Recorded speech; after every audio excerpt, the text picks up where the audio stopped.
નમસ્કાર વિદ્યાર્થી મિત્રો. FY BA સેમ 1 તમે લોકો FY BA સેમ 1માં કલાપીના કાવ્યો નામનું જે પેપર ભણી રહ્યા છો એમાં તમારા જે 4 યુનિટ છે એમાં ત્રીજો યુનિટ છે અલંકારો, જેમાં તમે ભણો છો. એ યુનિટના અલંકારો આપણે આજે અહીંયા જોઈશું. હવે તમારો યુનિટ 1માં કલાપીનું જીવન અને કવન, જે મોસ્ટ IMP ક્વેશ્ચન છે. કલાપીનું જીવન અને કવન યુનિટ 1માં એનો વિડીયો આપણી ચેનલ ઉપર બનેલો જ છે. અને યુનિટ 2માં તમારે સમગ્ર કાવ્યનું અધ્યયન કરવાનું હોય છે. હવે એમાં તમારે કલાપીના પ્રકૃતિ કાવ્યો અને કલાપીના પ્રણય કાવ્યો, આવા નામથી પણ 2 વિડીયો બનેલા છે યુનિટ 2ના. એ પણ તમારે જોઈ લેવા ચેનલ ઉપર. અને યુનિટ 3માં તમારે આજે જોવાનું છે અલંકારો વિશેની વાત જે છે એ આપણે આજે અહીંયા કરીશું. તો આ અલંકારો વિશેની જે વાત જે છે એ આજે આપણે આમાં જોઈશું. તો એ વિડીયો પણ તમારે આજે આમાં જોઈ લેવું કે એમાં અલંકાર એટલે શું, એના વિશેની વિગતો, એમાંથી પણ કોઈ પણ પ્રશ્ન તમને પૂછાઈ શકે છે. તો એની વિગતે વાત આજે આપણે કરીએ. હવે તમે અહીંયા વિડીયોમાં જોઈ શકો છો અલંકારના મુખ્ય 2 પ્રકાર છે, અર્થ અલંકાર અને શબ્દ અલંકાર. હવે સૌથી પહેલાં આપણે અર્થ અલંકારમાં કેટલા અલંકાર છે એની વાત કરીશું. તો એ બધા અલંકારો જોઈ લઈએ. જો સૌથી પહેલો અલંકાર છે ઉપમા અલંકાર. હવે ઉપમા અલંકાર કોને કહેવાય, એના ઉદાહરણો, એ બધું તમને અહીંયા જોઈ શકો છો તમે વિડીયોમાં. તો એની વિગતે વાત કરીએ. ઉપમા અલંકારમાં 2 વસ્તુઓ વચ્ચે ચમત્કૃતિ ભરી સરખામણી કરવામાં આવે છે. અને કોઈ 2 અસમાન વસ્તુઓ વચ્ચે દેખીતી રીતે કોઈ શક્ય ન હોય છતાં એ બંને વચ્ચે રહેલી કોઈ ચારુતાભરી સમાનતાને કારણે જ્યારે એમની સરખામણી કરવામાં આવે ત્યારે ઉપમા અલંકાર બને છે. આ ઉપમા અલંકારની વ્યાખ્યા છે. શું કહેવા માંગે છે આ વ્યાખ્યામાં? કે કોઈ પણ 2 વસ્તુઓ વચ્ચે જ્યારે સરખામણી કરવામાં આવે દેખીતી રીતે, જોઈએ તો એ 2 વચ્ચે કોઈ સામ્ય ન હોય છતાં અલંકારની ભાષામાં જ્યારે કોઈ 2 વસ્તુઓ વચ્ચે સરખામણી કરવામાં આવે તો તે અલંકારને ઉપમા અલંકાર તરીકે ઓળખવામાં આવે છે. હવે એના માટે ઉદાહરણ જોવાનું છે. સૌથી પહેલું ઉદાહરણ આમાં જે છે, નાગરવેલીના જેવી નાજુકડી નાર વાંકી.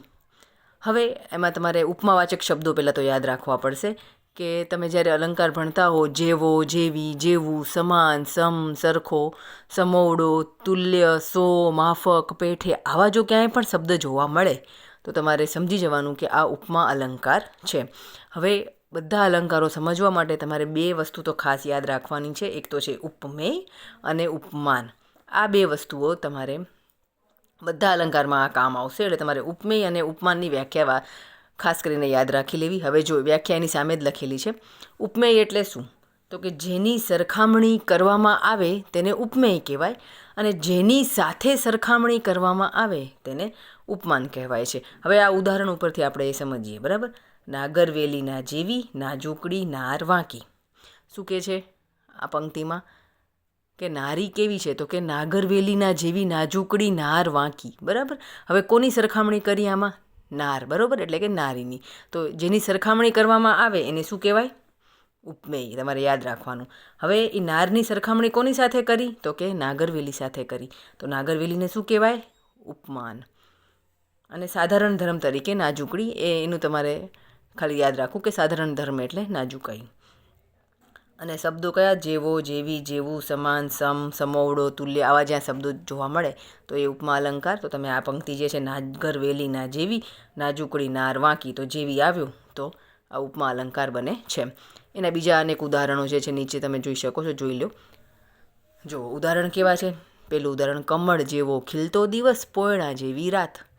દિવસની સરખામણી કોની સાથે કરી? કમળ સાથે. રાતની સરખામણી કોની સાથે કરી? તો કે પોયણા સાથે. અને જેવો ને જેવી તો આવે જ છે. તો આ કયો અલંકાર છે? તો કે ઉપમા અલંકાર છે.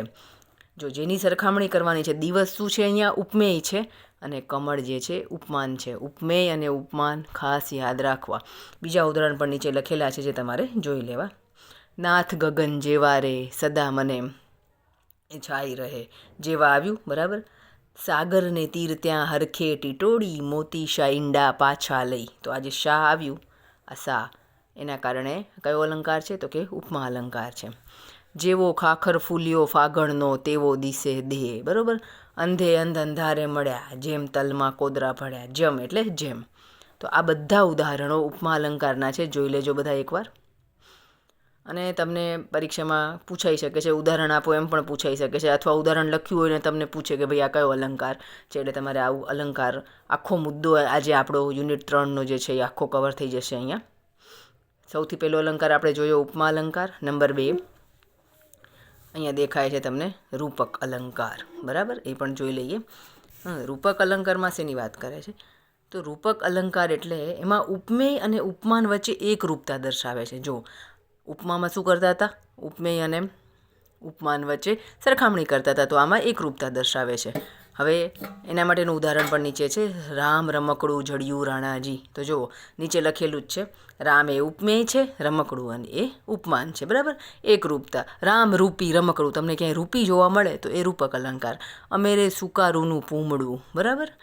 ત્રીજું સુકારૂ રૂપી પૂમડું. ત્રીજું છે આપણે આવળ બાવળ બોરડી, કેસર ઘોળ્યા ગલના ગોટાજી. આવળ બાવળ બોરડી, કેસર ઘોળ્યા ગલના ગોટાજી. કેવા ગોટા? તો કે ગલરૂપી ગોટા. આ બધા રૂપકના ઉદાહરણ છે. જો હજુ બીજા ઉદાહરણ છે. ભરી લો શ્વાસમાં એની સુગંધનો દરિયો, સુગંધરૂપી દરિયો. આ નભ ઝૂક્યું તે કાનજી ને પોયણી તે રાધા રે. આ બધા રૂપક અલંકારના ઉદાહરણ છે, જોઈ લેવા તમારે. મીરા કે પ્રભુ શ્વાસ અમારો કેવળ એક ટપાલી. જો બપોર એક મોટું શિકારી કૂતરું છે. બપોરની સરખામણી કરી છે શિકારી કૂતરા સાથે, બરાબર. એકરૂપ કર્યા છે, એટલે બપોરને શિકારી કૂતરું જ કીધું છે, એટલે આ રૂપક અલંકાર છે. નંબર 3 ઉત્પ્રેક્ષા અલંકાર. હવે એની વ્યાખ્યા પણ જોઈ લો કે જ્યારે ઉપમેય ઉપમાન હોવાની સંભાવના રજૂ કરવામાં આવે ત્યારે ઉત્પ્રેક્ષા અલંકાર બને છે. હવે એના માટે કયા શબ્દો છે? તો કે જાણે, રખે અને શકે. જો તમને કોઈ પંક્તિમાં આ 3 શબ્દો જોવા મળે તો એને ઉત્પ્રેક્ષા અલંકાર કહેવાય. જો નીચે ઉદાહરણ પણ છે. આ તમારે સહેલામાં સહેલો અલંકાર હોય તો ઉત્પ્રેક્ષા જાણે, રખે, શકે. જાણે વધારે જોવા મળે છે. જો પેલું ઉદાહરણ છે, હોડી જાણે આરબ ઘોડી. દેવોના ધામના જેવું હૈડું જાણે હિમાલય. લોચન તેના જાણે પદ્મ પાંખડી. જો આ તમે જોઈ લો, આ દમયંતીના મુખવાળું એમાં ત્રણેયના ઉદાહરણ સાથે તમને જોવા મળે છે. જો દમયંતીનું મુખ ચંદ્ર જેવું સુંદર છે, તો જેવું આવ્યું તો કયું આવશે? ઉપમા. દમયંતીનું મુખ ચંદ્ર સુંદર છે, જો એકરૂપ થઈ ગયા, બરાબર. તો કયું આવશે? રૂપક અલંકાર. ત્રીજું જોવો, દમયંતીનું મુખ જાણે કે ચંદ્ર, ઉત્પ્રેક્ષા. જો અહીંયા તમે આ ત્રણેય અલંકાર સમજી શકો છો, ઉપમા, રૂપક અને ઉત્પ્રેક્ષા. 5મું ઉદાહરણ, વરતો જાણે આવડિયાનો ઠૂઠો ને વહુતો જાણે આંબો લટકે રે. તો જો આમાં પણ જાણે શબ્દ આવ્યો, એટલે કયો ઉદાહરણ છે? ઉત્પ્રેક્ષા. એના પછી છે વ્યતિરેક. ઉપમેયને ઉપમાન કરતાં કોઈ ગુણધર્મની બાબતમાં ચડિયાતું બતાવવામાં આવે તો તેને વ્યતિરેક અલંકાર કહેવામાં આવે છે. જો ઉપમેયને ઉપમાન કરતાં ચડિયાતું બતાવે. હવે જો ઉદાહરણમાં આપણી જે કવિતા જે છે, મીઠા મધુને મીઠા મેહુલા રે રોલ બોટાદ કરની, આખી કવિતા વ્યતિરેક અલંકારમાં છે. જો એનું એક ઉદાહરણ છે અહીંયા, વર્ષે ઘડીક વ્યોમ વાદળી રે લોલ, માળીનો મેઘ બારે માસ રે, બરાબર. ઉપમેયને ઉપમાન કરતાં ચડિયાતું બતાવ્યું કે ભાઈ વાદળ તો ક્યારેક વરસે, જ્યારે માતાનો પ્રેમ તો બારે માસ રે. બીજું ઉદાહરણ જોઈ લો, એમાં જ છે, નયન બાણ કરતાં જીવવા બાણ વધારે કાતિલ નીવડે છે. તો જીવવા અને જીભને, બરાબર, વધારે કાતિલ ગણાવ્યું છે અહીંયા, એટલે કે ચડિયાતું ગણાવ્યું છે. કમળ કડી થકી કોમળું રે બહેની અંગ છે એનું, બરાબર. એક છોકરીની સુંદરતાની વાત છે કે ભાઈ કમળ કરતાંય ભાઈ તો કોમળ છે, એટલે અહીંયા ઉપમેય કરતાં ઉપમાનને શું કરી નાખ્યું? ચડિયાતું બનાવી દીધું. કુબેરને પણ આશ્રય આપી શકે એવડો એ ધનાઢ્ય છે. કોણ? કાઉન્સમાં લખ્યું છે, જુઓ, હિમાલય. કુબેર કરતાંય ધનવાન બતાવ્યો છે. કોને? તો કે હિમાલયને. તો અહીંયા ઉપમેયને ઉપમાન કરતાં ચડિયાતું બતાવવામાં આવે તો તેને વ્યતિરેક અલંકાર તરીકે ઓળખવામાં આવે છે. હવે પછીનો અલંકાર છે અતિશયોક્તિ. અતિશયોક્તિ અલંકાર, બરાબર. એ પણ આપણે જોઈ લઈએ. અતિશયોક્તિ અને વ્યાજ સ્તુતિ, આ બંને અલંકાર આપણે જોઈ લઈએ. હવે અતિશયોક્તિ અલંકારમાં શું કહે છે? કે ઉપમેય ઉપમાનમાં સમાઈ જ જાય, આખો ગળી જ જાય. ઉપમેય ઉપમાન ઉપમેયને ગળી જાય ત્યારે અતિશયોક્તિ અલંકાર બને. હવે એનું ઉદાહરણ જુઓ. વૈશાખ મહિનો હતો, સીમમાં આગ જરતી હતી.